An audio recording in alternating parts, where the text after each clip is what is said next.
Suscríbete a nuestro canal CBC Play y activa las notificaciones.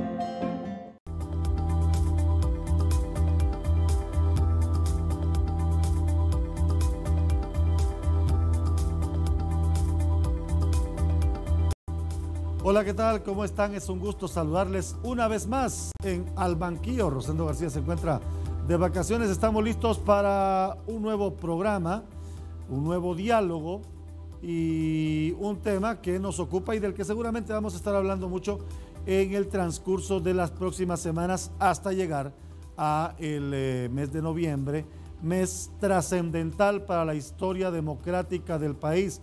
Dicen algunos que es el mes en el que o el país sale a flote o el país termina de hundirse. Está conmigo el abogado Augusto Aguilar, ex magistrado presidente del Tribunal Supremo Electoral, del desaparecido Tribunal Supremo Electoral, aunque algunos dicen que este nuevo CNE es más del TSE, incluso dicen que es parecido al Tribunal Nacional de Elecciones, que en su momento pasó a ser un TSE y hoy es un CNE. Abogado Aguilar, qué gusto saludarlo. Gracias por estar con nosotros aquí en El Banquillo. Sí, muy buenas. Es un placer estar en su programa. Me parece que es un momento muy oportuno tocar ese tema porque es de gran preocupación para la hondureñidad.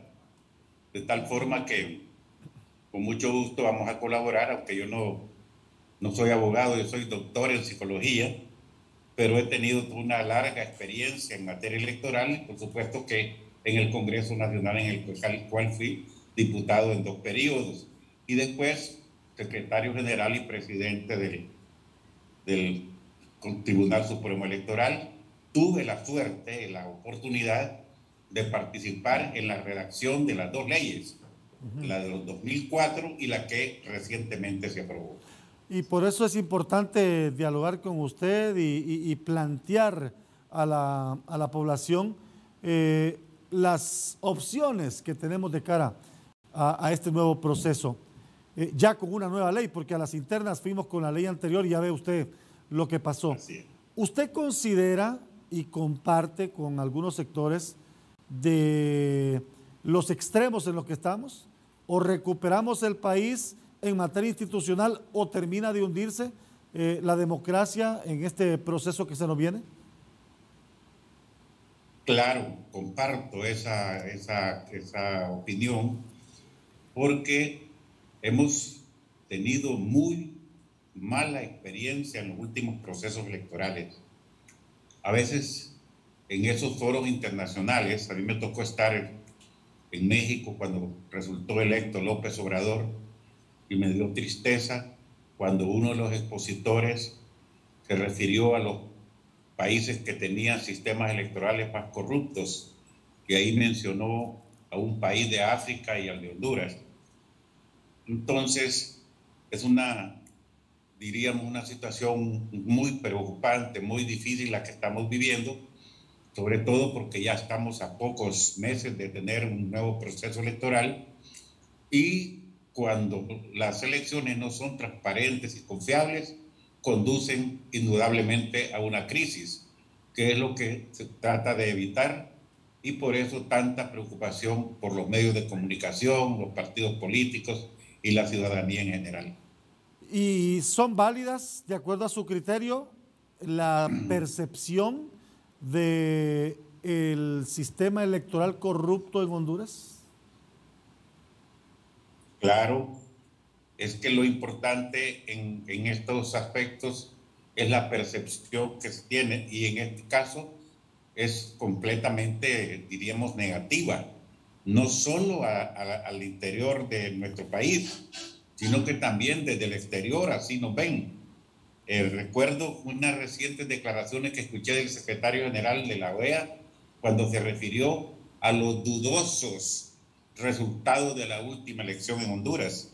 Y eso se escucha también en todos los foros, nos señalan como un ejemplo de las elecciones que no han sido confiables ni transparentes, ni que han despertado, diríamos, un sentimiento de progreso en el desarrollo de la democracia. Sí, yo recuerdo esa etapa, aunque esa etapa de la OEA, Sí. bastante compleja, porque por un lado la misión dice que los resultados eran dudosos y aparece después don Luis Almagro diciendo que los resultados eran confiables y que reconocían el resultado de las mismas. Yes.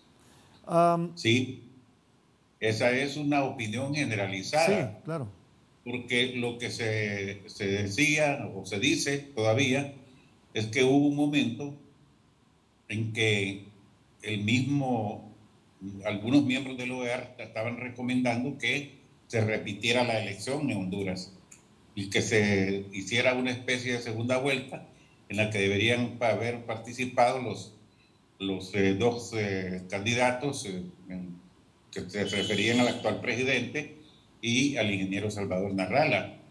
A nosotros nos entrevistaron algunos medios el medio muy conocido en Estados Unidos y nos preguntaron, y yo fui de esa opinión, que para resolver el problema hubiese sido conveniente hacer una especie de segunda vuelta. Por supuesto, esto implica un acuerdo político con los partidos y con los sectores organizados del país, la empresa privada, los trabajadores, y como garantes las Fuerzas Armadas, como sucedió en 1985. ¿Quiénes son los responsables de la corrupción del sistema electoral? Pues aquí asumen la mayor responsabilidad desde mi punto de vista los partidos políticos.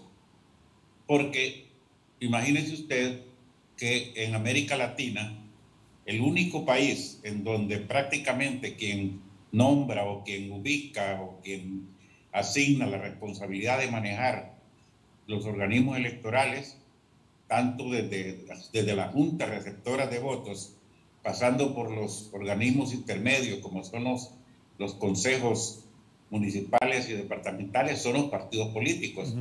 O sea que la independencia del poder o del organismo electoral es muy limitado. Hay mucha dependencia de los partidos políticos, por una parte, y la otra es aplicable a todo el país, donde existe la impunidad.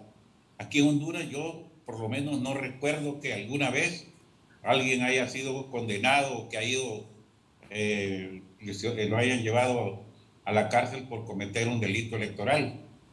Entonces se han cometido enormes irregularidades y no han sido sancionadas, y eso poco a poco ha generado toda una actitud, toda una conducta, diríamos, indeseable, que ha conducido a que nuestro sistema electoral pues sea tan, diríamos, que presenta tantas irregularidades y que haya sobre todo tanta desconfianza.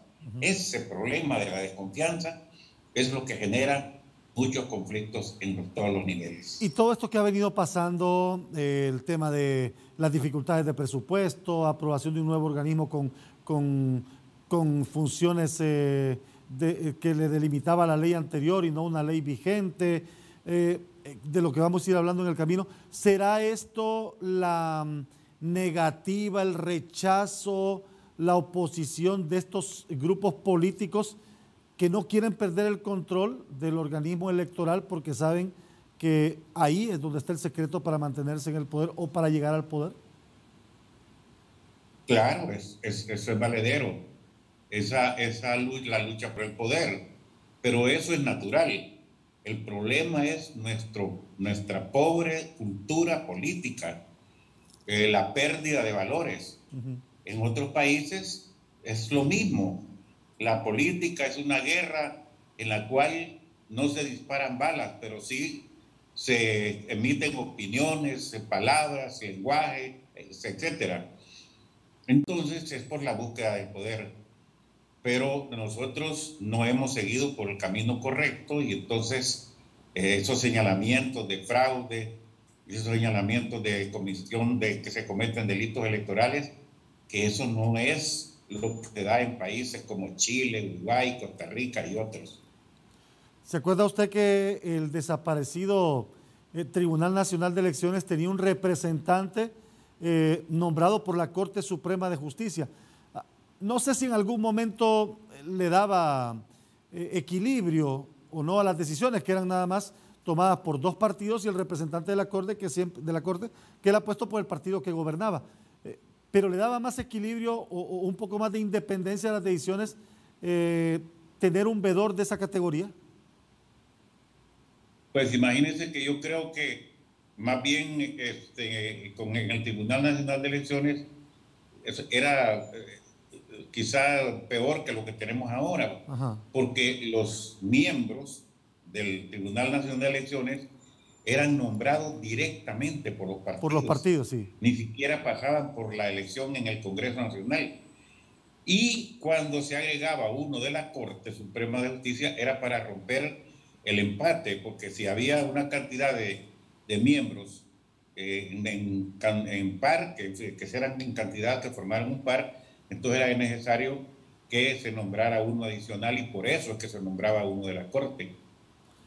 Pero no representaba mayor beligerancia en el tema de garantía de legalidad. Claro que no, porque prácticamente era nombrado por el partido que estaba en el poder si tenía una mayor cantidad de magistrados en la Corte Suprema de Justicia.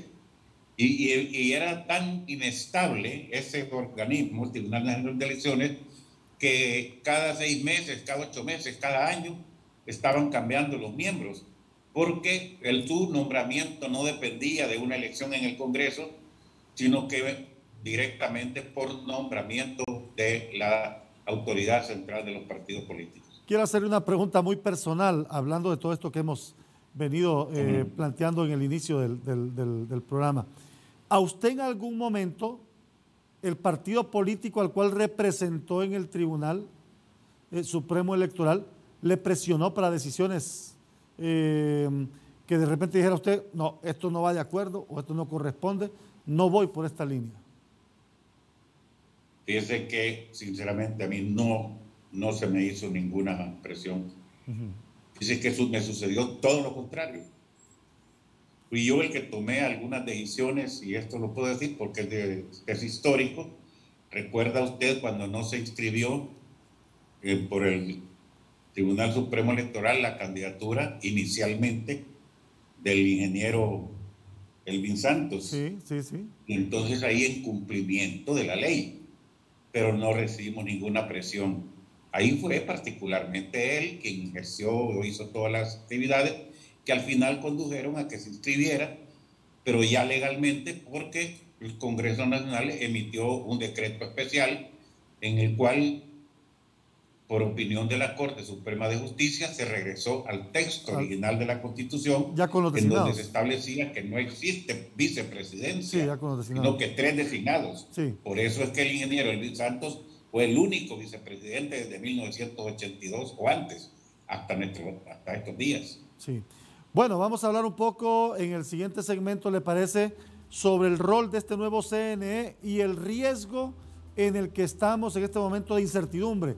¿Vamos a tener presupuesto para un sistema de transmisión confiable o vamos a más de lo mismo? Al volver de la pausa, con el doctor Augusto Aguilar, expresidente del Tribunal Supremo Electoral.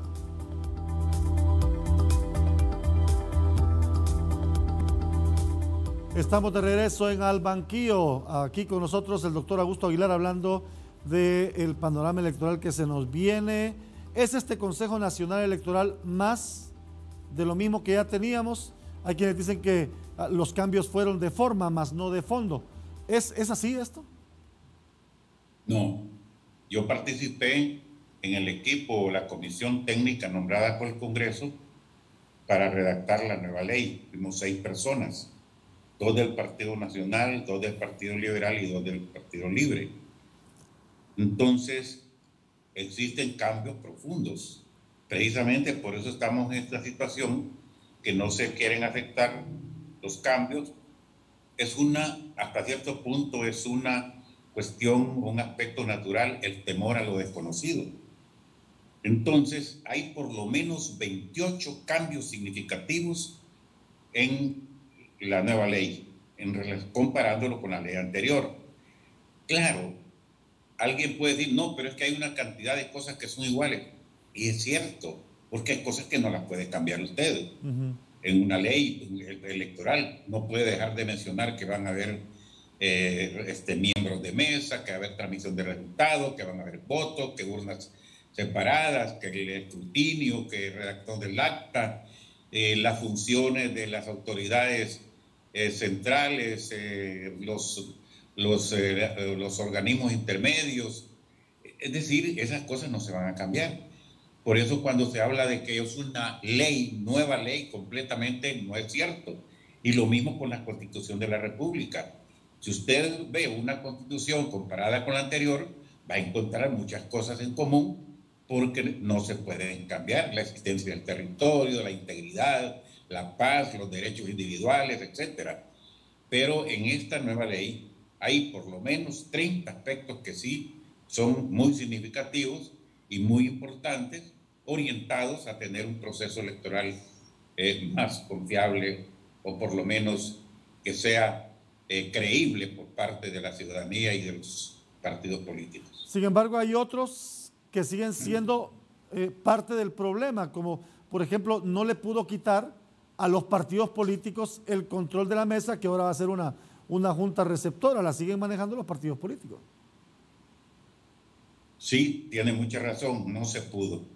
Fíjese que en algún momento nosotros propusimos que los miembros de mesa se seleccionaran por medio de sorteo del censo de cada mesa, que son aproximadamente 300 personas, como se hace en muchos países, ya sea por sorteo o por voluntariado, como es en otros países, sí, o a través de convenios con las universidades, los gremios, etc.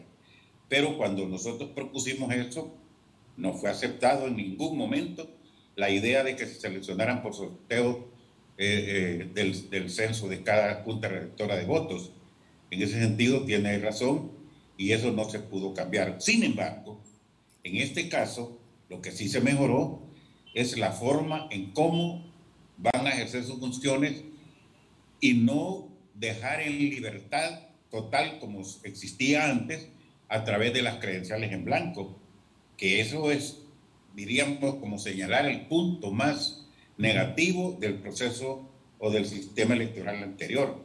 Ya desapareció lo de las credenciales y ahora los miembros de la mesa se van a integrar, pero con su documento de identificación, y los nombres aparecerán en un listado que llevará en la maleta o la bolsa de los materiales electorales, para evitar precisamente el trasiego, la comercialización, préstamos, etcétera, de las tales credenciales en blanco. Sí, que eso genera, incluso era una situación que era una euforia, aparecían candidatos de cualquier lado queriendo tener una credencial porque eso representaba mucho dinero. ¿Por qué el presupuesto del CNE no se entrega en su totalidad? ¿Por qué no se le ha dado libertad financiera a este Consejo Nacional Electoral? Bueno, en realidad desconocemos exactamente, pero eso despierta suspicacia y da lugar a que la gente y los sectores organizados tengan tanta duda, porque ese presupuesto se aprobó originalmente para los dos procesos electorales de manera conjunta, pero no se había aprobado la nueva ley. Una vez que se aprueba la nueva ley y se incorpora la utilización de los lectores de huellas, se incorpora también la transmisión simultánea de resultados, la participación de una gran cantidad de partidos, en donde vamos a tener unas papeletas jamás vistas. Por ejemplo, Aldo, le doy el caso de Francisco Morazán. Imagine usted que la papeleta de diputados va a contener 322 fotografías. Sí. Y las papeletas electorales en el nivel de diputados en el departamento de Cortés, 280 fotografías.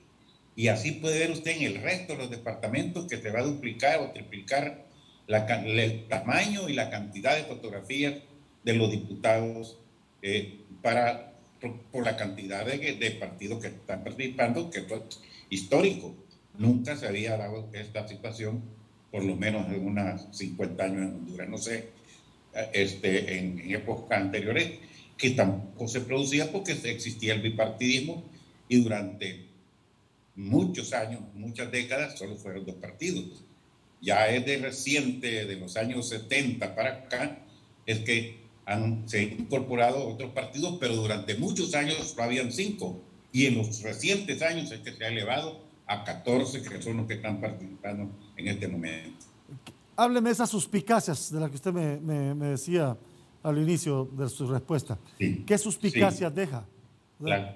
¿Qué pone a pensar La esto? suspicacia deja que no hay, sí, que lo que suspicacia que deja es que hay algún sector interesado en que no se realicen las elecciones, o que hay un sector organizado, un sector interesado en que se produzca una crisis y y con justa razón, porque imagínense que siendo algo de tanto interés para el país, para la vida del país, que no se ponga en agenda ni se le haya dado la prioridad a la aprobación de este complemento, porque no es un nuevo presupuesto, es un complemento, sí.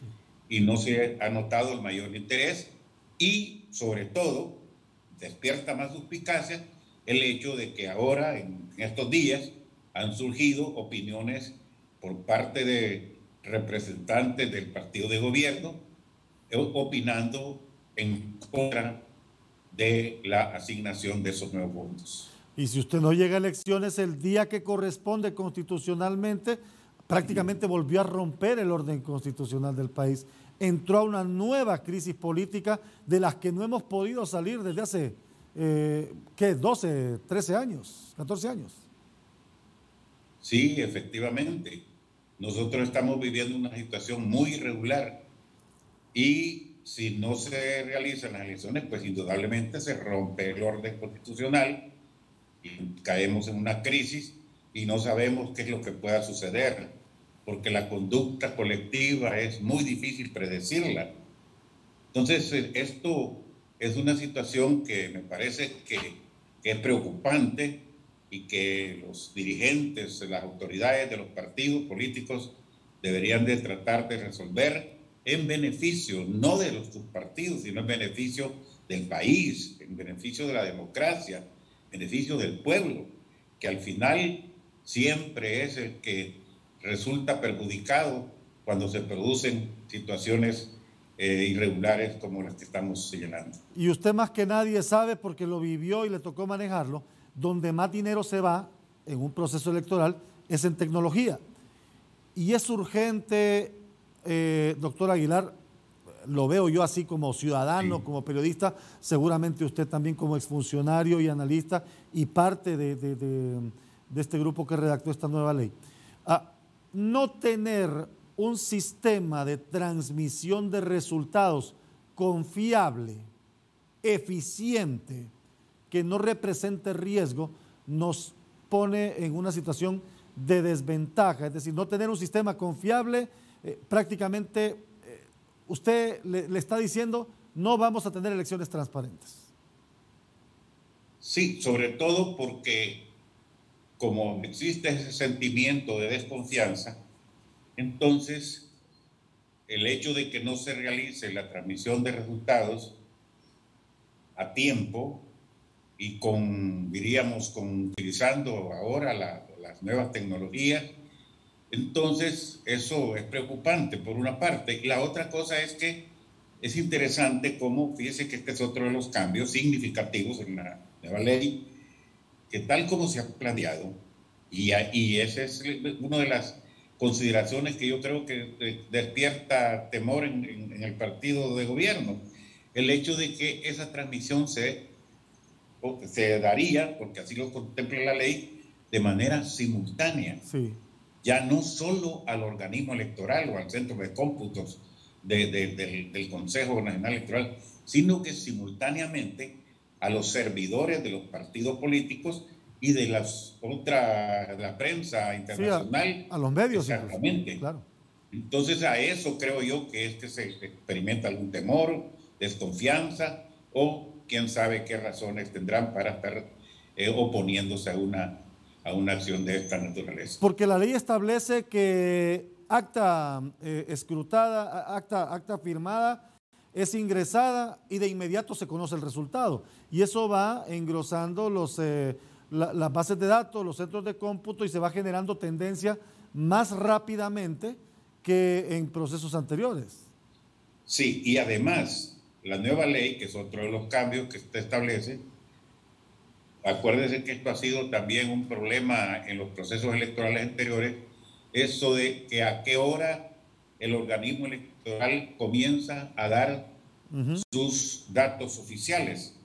Recuerda que recientemente hubo una gran discusión al interior del organismo electoral. Ahora en la ley ya quedó establecido. Vea qué interesante esto. Sí. Quedó establecido que el organismo electoral empezará a dar los datos oficiales 3 horas después de cerrada la votación. No nos van a... Y la otra cosa es que no se va a esperar, de acuerdo a la ley, a que haya un porcentaje de actas contabilizadas. No, 3 horas después, con lo que tenga, con la cantidad de actas que tenga o de la cantidad de información que haya recibido y por departamentos, señalando el porcentaje de actas contabilizadas para generar más confianza y que no dé lugar a que se empiecen a dar datos oficiales de ciertos sectores que favorecen a un partido político. Ese es uno de los cambios muy interesantes que contempla la nueva ley. No nos tocaría, como en las internas, esperar 5 días para que el Consejo pudiera empezar a dar resultados oficiales. Pero esto sí se tiene un sistema de transmisión de resultados electorales preliminares confiable, de lo que vamos a seguir dialogando después de la pausa aquí en Al Banquillo con el doctor Augusto Aguilar.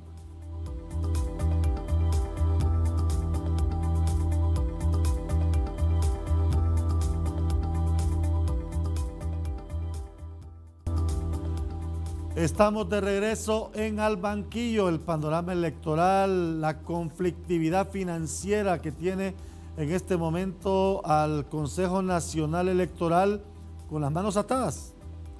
El 27 de julio debería de conocerse qué empresa va a manejar el sistema de transmisión de resultados. De momento no se sabe si lo tendremos o si vamos a tener que ir a buscar el primero que aparezca en el camino, y esto es un grave riesgo, doctor Aguilar. Sí, efectivamente, la ley establece, como decíamos, que 4 meses antes ya debe estar adjudicada, debe ser seleccionada la empresa que va a realizar esa parte que es la transmisión de los resultados preliminares. Entonces, el tiempo es muy corto. Ojalá que a estas alturas el organismo electoral ya tenga por lo menos algunas ofertas para poder analizar y determinar cuál es la que más conviene. Y, por supuesto, que habría que considerar también el monto, la inversión. Entiendo que ya tienen información aproximada y por eso es que están solicitando los 840, 860 millones de lempiras, como le decíamos, como complemento, no como nuevo presupuesto. Esto por lo que implica la aplicación de las medidas que se establecieron en la nueva ley. ¿Sabe lo que preocupa? Que una empresa que tenga la capacidad tecnológica para esto quiera prestar un servicio donde no sabe si le van a pagar, si no le van a pagar, si va a haber dinero o no va a haber dinero. Es bien complicado que una empresa presente ofertas así. Y se da espacio también para que afines a los partidos políticos terminen presentando ofertas y al final decidirse por una de esas. Sí, es preocupante eso. Y además, algo muy importante en esto, estimado amigo, es el hecho de que el tiempo no puede ser muy corto, sí, porque implementar un sistema de transmisión de resultados implica realizar varios simulacros, sí, para comprobar si realmente va a funcionar con la exactitud, la corrección que corresponde. Y por otra parte, es importante considerar la capacitación del personal o del recurso humano que va a asumir responsabilidades en la administración del proceso. En las elecciones primarias, el gran problema, dicen los actuales consejeros, es que las únicas dos empresas que ofertaron no reunían los requisitos. Dicen que una no reunía los requisitos legales y la otra tenía limitantes tecnológicas. ¿Qué requisitos debe de cumplir una empresa de tecnología para brindar un servicio eficiente de transmisión de resultados? ¿Cuáles son los requisitos tecnológicos y legales básicos que se deben o que va a tomar en cuenta este nuevo CNE? Sí. Bueno, los requisitos son varios, pero lo más importante son dos. Uno, la experiencia que haya adquirido esa empresa, que haya realizado labores iguales o similares a la transmisión de resultados, por una parte. La otra, importantísimo, es que realmente pueda comprobarse que dispone de todos los recursos, tanto de equipo como tecnología, para que pueda llevar a cabo su labor con eficiencia y con exactitud. Esos dos factores son los más importantes. Hay en la región empresas, no me mencione nombres, pero hay en la región empresas capaces de llevar a cabo un proceso como lo necesitamos los hondureños. Ya no es como lo ideal, como lo deseado, es como lo necesitamos los hondureños. Fíjense qué interesante lo que me preguntó y lo que le voy a contestar.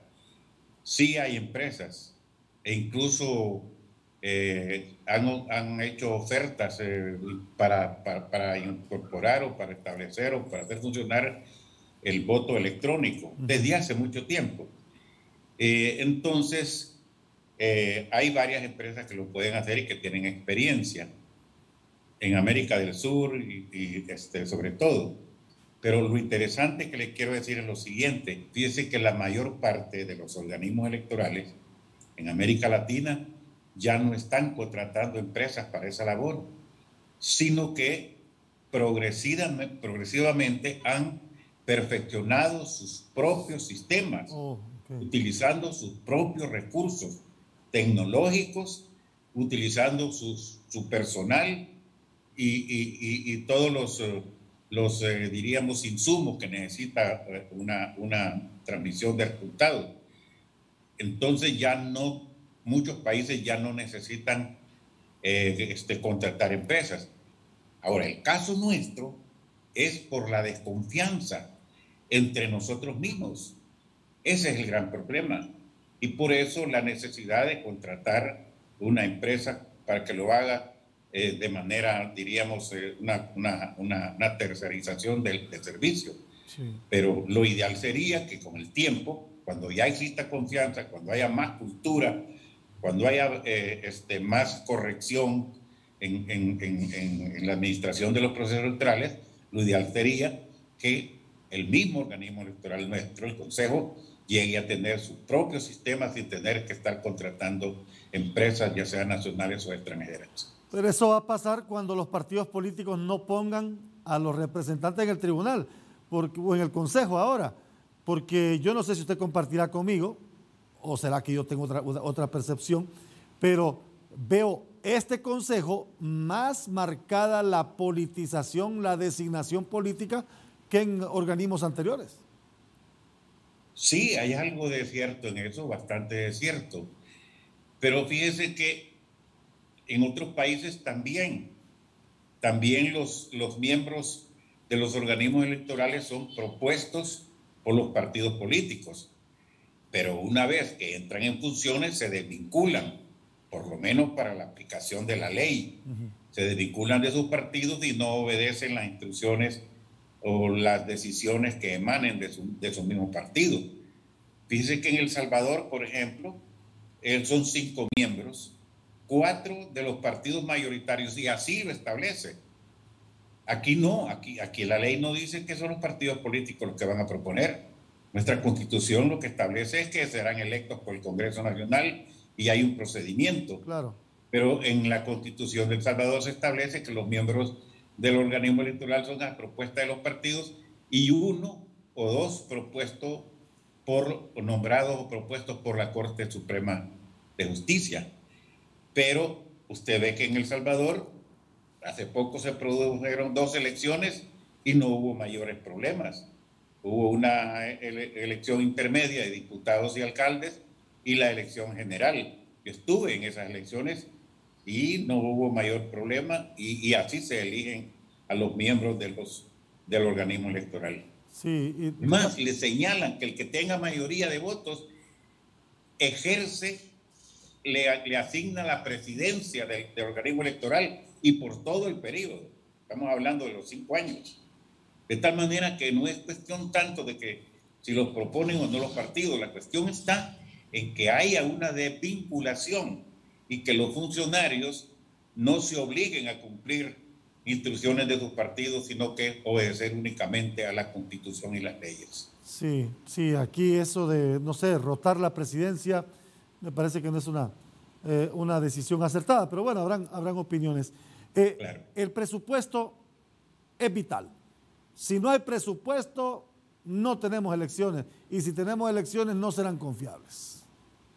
Sí, tiene razón, porque en la medida en que se van desarrollando los procesos electorales, la cantidad, por ejemplo, para decir algo de los elementos importantes, la cantidad de electores aumenta. Si en Honduras aproximadamente, no es una cifra exacta, aproximadamente en cada proceso electoral se incorporan entre 500,000 a 600,000 nuevos electores. Entonces, todo esto va aumentando el costo de los procesos electorales.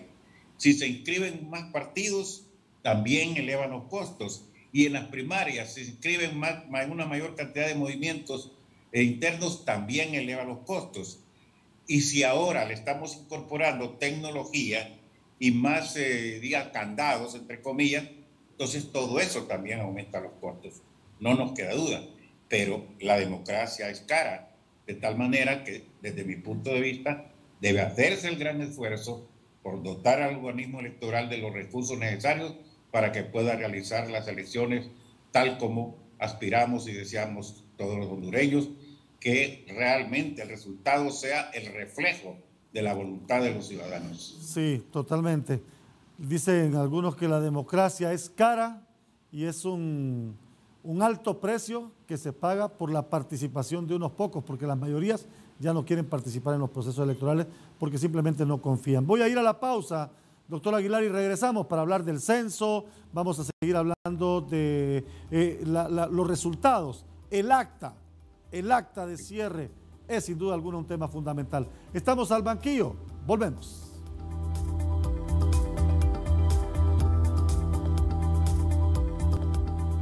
Estamos al banquillo, ya de regreso en Al Banquillo. El doctor Augusto Aguilar nos acompaña en esta ocasión hablando de la temática electoral y la crisis que se podría enfrentar en el corto plazo si el Consejo Nacional Electoral, por ejemplo, no aplica como debe de ser la nueva ley y si también tiene las limitantes presupuestarias. A veces a uno le da cierta envidia ver otros procesos.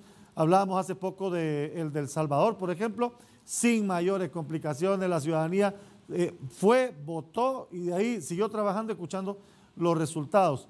Bueno, yo seguí muy de cerca el de Perú, ¿verdad? Bastante cerrado. Las denuncias de fraude se vinieron o de irregularidad hasta el final de uno de los candidatos, pero en realidad los resultados se fueron entregando de manera regular y eso le generaba confianza a la población, es decir, no generaron la incertidumbre electoral a la que nosotros estamos acostumbrados. Eso da como envidia de la buena, doctor. Sí, claro. Fíjese que en otros países suceden hechos que aquí, quién sabe cómo repercutirían en la ciudadanía y en la paz de la República. Cuando el presidente Arias resultó electo en Costa Rica, la diferencia entre él, que había quedado en primer lugar, y el segundo, era menos del 0.5%. Entonces, el perdedor pidió y como la ley lo permite, que se contara de nuevo todas las actas y todas las urnas en todo el país. Y lo hicieron. Tardó unas 2 semanas aproximadamente y el resultado fue exactamente igual. Esa es la gran diferencia. Y en otros países también se han dado casos similares. En las elecciones del Ecuador, en la segunda vuelta, vea usted que el también, que había quedado en Ecuador, el presidente Arauz, el candidato Arauz, había quedado en primer lugar y Lasso en segundo lugar. Y en la segunda vuelta ganó el presidente, el que salió electo, Lasso, y no hubo mayor problema. Entonces es toda una cultura, toda una especie de, diríamos, de valores, de conducta que debe ser fomentada en los centros educativos, en el lugar y en todas partes. Entonces esa situación es muy, diría, importante tomar el ejemplo de otros países. Sí, si pasa eso aquí, por ejemplo, es un caos con resultados de menos del 1%. Sí. Increíble. ¿Qué de nuevo nos puede aportar el acta? ¿Verdad? Tradicionalmente se dice que el acta está sujeta a manipulación por parte de los miembros de los partidos políticos y que la propuesta de un acta electrónica es precisamente para que no esté sujeta a manipulación, de que un 3 lo puedan hacer como un 8, de que un 1 lo puedan cambiar a 7. Pero yo escuchaba a representantes del Partido Nacional decir que no, que el acta electrónica también es sujeta a manipulación. Sí, bien, muy importante su pregunta porque eso nos permite hacer una aclaración. El acta original no desaparece, o sea que el acta electrónica servirá para hacer una transmisión más rápida de los resultados. Pero la ley establece que el Consejo Nacional Electoral hará la declaratoria en base a las actas originales de cierre. O sea que, si bien es cierto que los resultados que se estén transmitiendo el mismo día son oficiales, pero no son definitivos. O sea que no son excluyentes. Los datos que se proporcionen por los medios simultáneos a los partidos políticos, eso no es que anula o que hace desaparecer el acta original. No, cada miembro de mesa recibiría o va a recibir copia del acta certificada de los resultados que se obtuvo en el escrutinio. Permítame ahí. Entonces, ¿el acta electrónica para qué es? ¿Solamente para la transmisión? Para la información rápida que necesita o que exige la ciudadanía. Okay. Entonces, pero el acta original, esa vendrá en la bolsa de cuando venga de regreso el material. ¿Y si esa presenta resultados, si esa presenta resultados diferentes a la electrónica?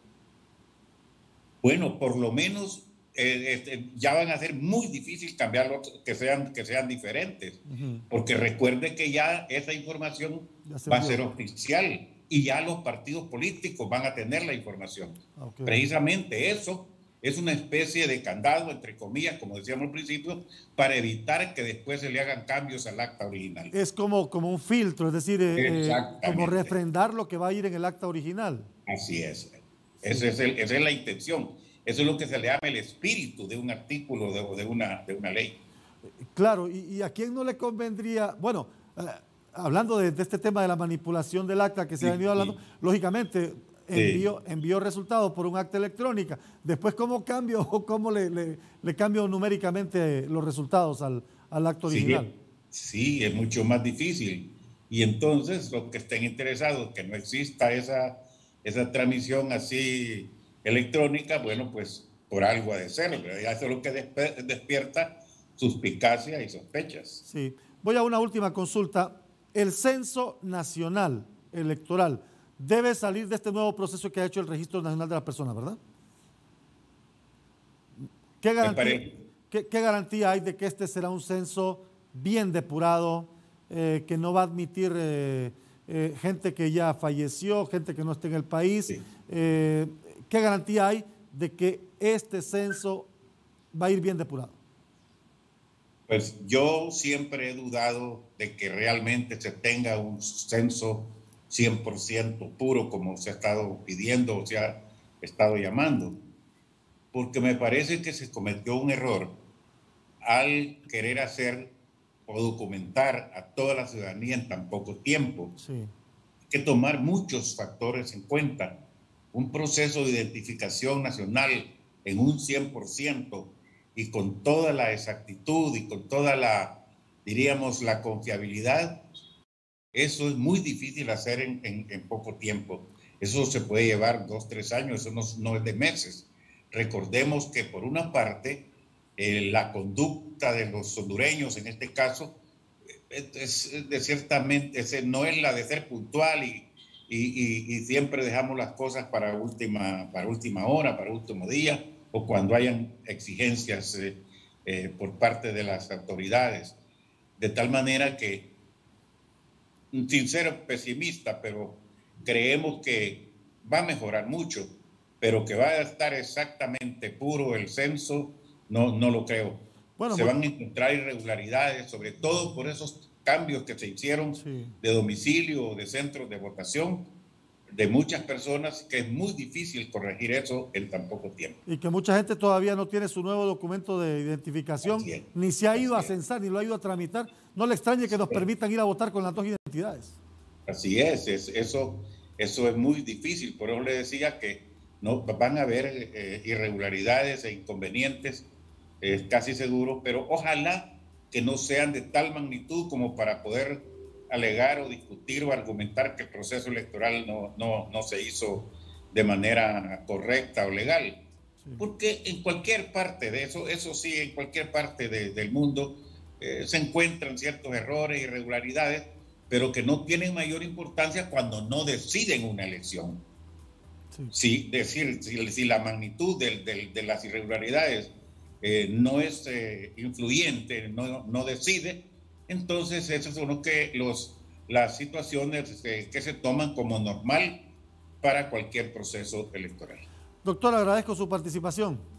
Para mí ha sido también un placer y un honor estar con usted.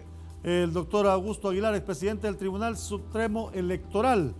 El panorama que se nos viene aquí hoy en Al Banquillo. Gracias por su sintonía. Hasta la próxima.